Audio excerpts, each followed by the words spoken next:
you looking for a way to level up your English? Have you tried reading, but you always get bored or find it too hard? Then you should try to listen to this story.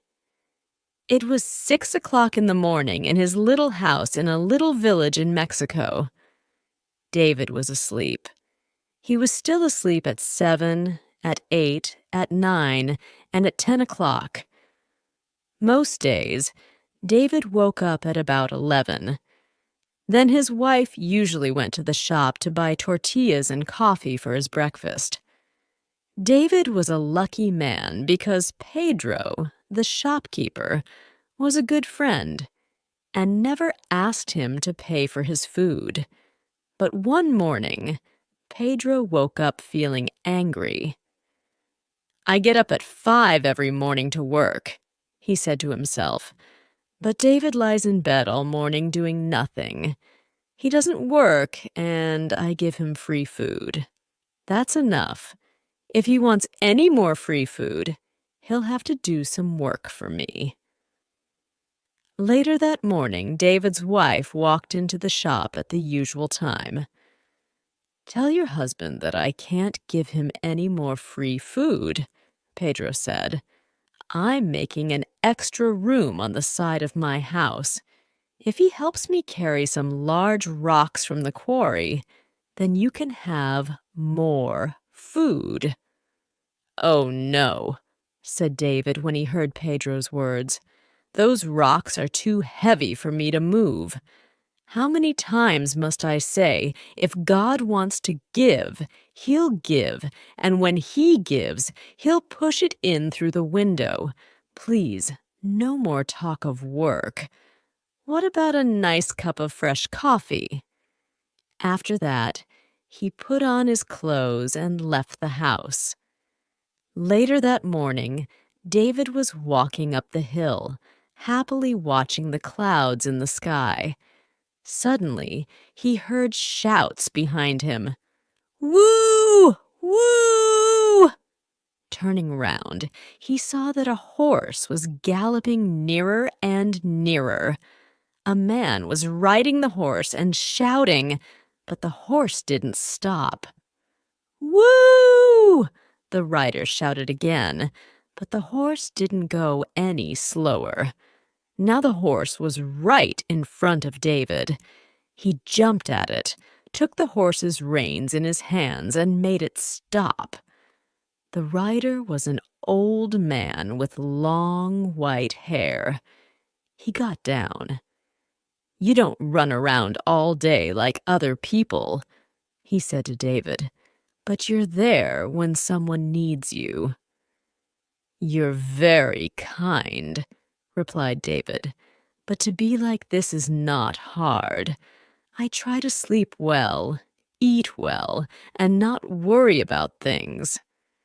"Well, today you really helped me," said the old man, "and so I want to give you a gift of God." "A gift of God? I don't understand," said David. "When God gives a gift to somebody," the old man explained, "only the person that God gives it to can keep it. Follow me." David followed him, and they went up the hill. There, the old man stopped and showed him a large rock.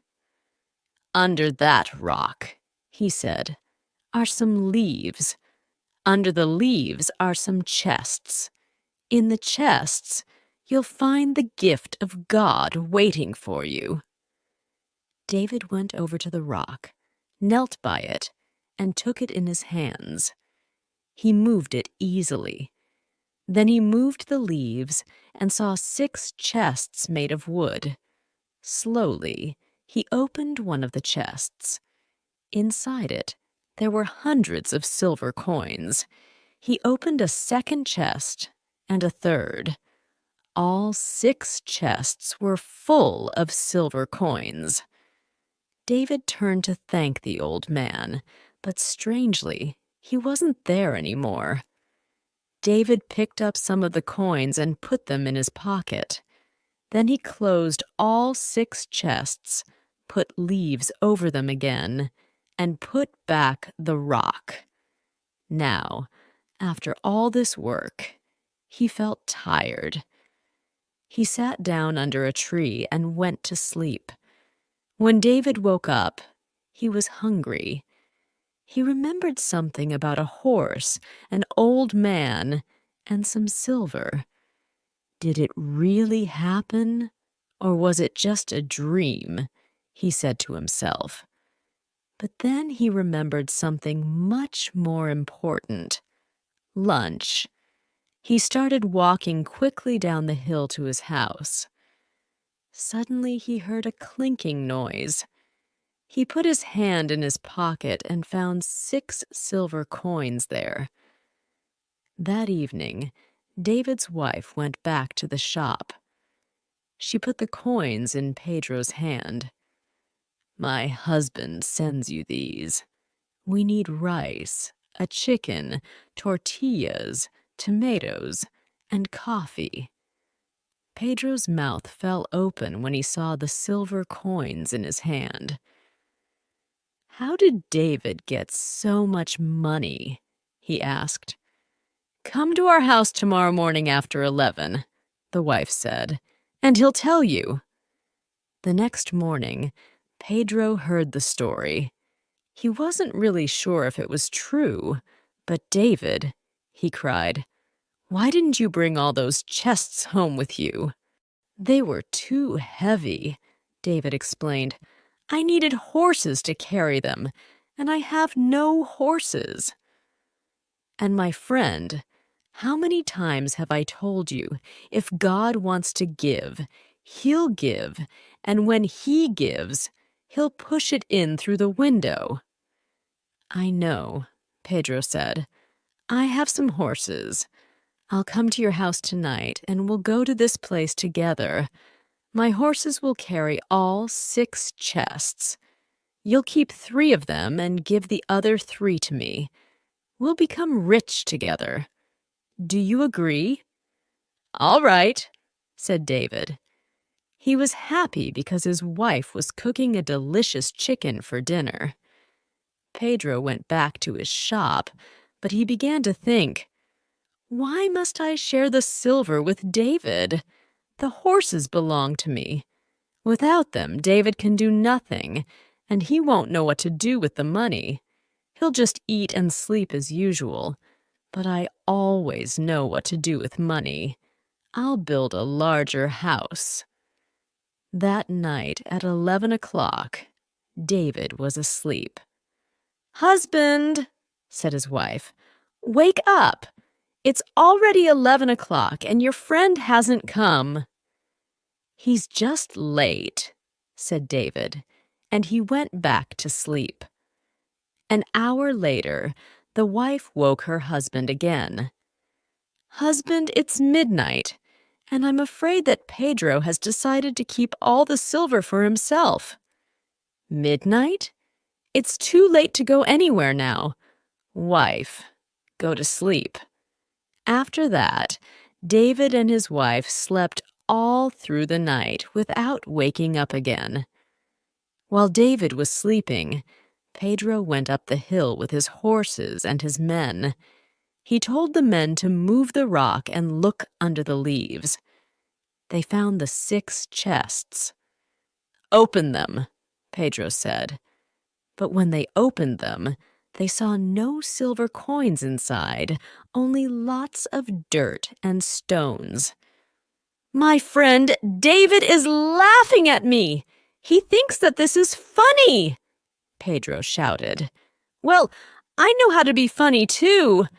He told his men to put the chests onto the horses to carry them down the hill and to leave all the dirt and stones in front of David's house. They did this, and then they went back home. The next morning, when David's wife woke up, she couldn't open the door or window. "Husband, wake up," she said. "There's something outside our house, and we can't open the door or the window." David got out of bed, and he pushed the door. He couldn't open it, not even a crack. He pushed the window, and at last it opened a crack. Lots of silver coins came through the crack and fell onto the floor. "Husband," the wife said, "Pedro did come last night, perhaps?" "Perhaps," replied David. "But all this work has made me hungry. What about a nice tortilla?" Later that morning, the shopkeeper's mouth fell open for the second time in 2 days. David's wife came into the shop and bought more food and new clothes for herself and David. She put 20 silver coins down in front of the shopkeeper. "What happened yesterday? We waited for you until midnight," she said. "I was worried when you didn't come. Then this morning it all came through the window." "But surely you gave us more than half," Pedro said. "It wasn't me," Pedro said quickly. "Of course it was. Who else would leave all those silver coins outside our house?" There was silence. Then Pedro said quietly, "Your husband always says that if God wants to give, he'll give, and that when he gives, he'll push it in through the window. If you enjoyed the story and want to say thank you, then you can subscribe to our channel and visit it.